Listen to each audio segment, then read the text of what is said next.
Good afternoon. My name is Michael Randolph. I'm with the Center for Nonprofit and Community Development.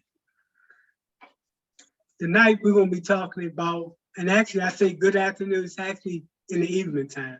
But this evening, we went over, as part of our wealth building workshop, we talked tonight about government procurement, especially federal government procurement. So Melissa, give me some insight. What did you learn tonight about government procurement? But before you answer that question, minorities are not faring well with getting contracts with the federal government. And we need to do better.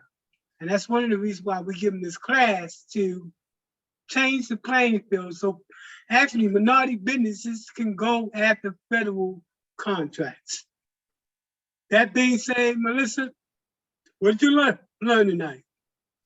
The most interesting thing that I learned tonight was regarding the Hub Zone program, which stands for the Historically Underutilized Business Zone.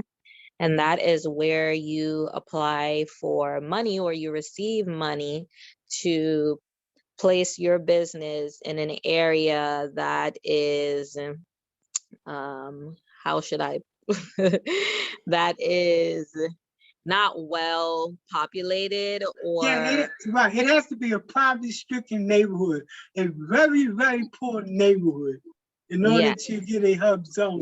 That is, it has to be one of those neighborhoods where it's high crime, high drugs, high unemployment, all those negative things in order to be a hub zone. But I'm glad you point that out because a lot of people don't even know a hub zone exists. So continue.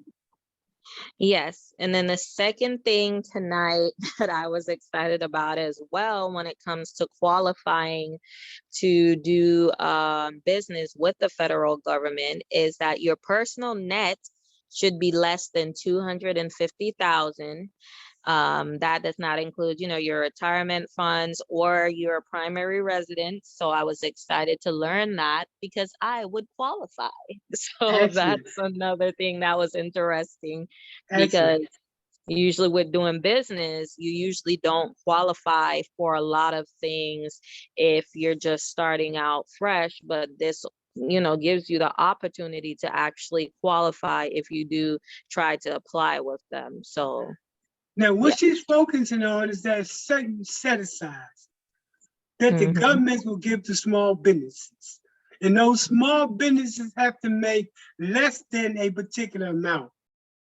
So that's what she's referencing related to that. So, Melissa, okay, good. You learned a lot tonight. It was a lot in there. I'm surprised you came away with anything with all that information. So, but tonight we did focus on government procurement related to federal government. The other things we talked about was the 8A certification program. We talked about the hub zone. We talked about set-asides and source contracts, capacity that the organization have to have. We also talked about, and what's most important, the set-asides for female-owned businesses. We also talk about prime and serve, and even set-asides for disabled vets. But we talked about so much more related to how did you get into the process, the applications, the registrations, the training that you can have in order to increase your capacity. Again, we need to increase the number of minority businesses that are doing business with the federal government.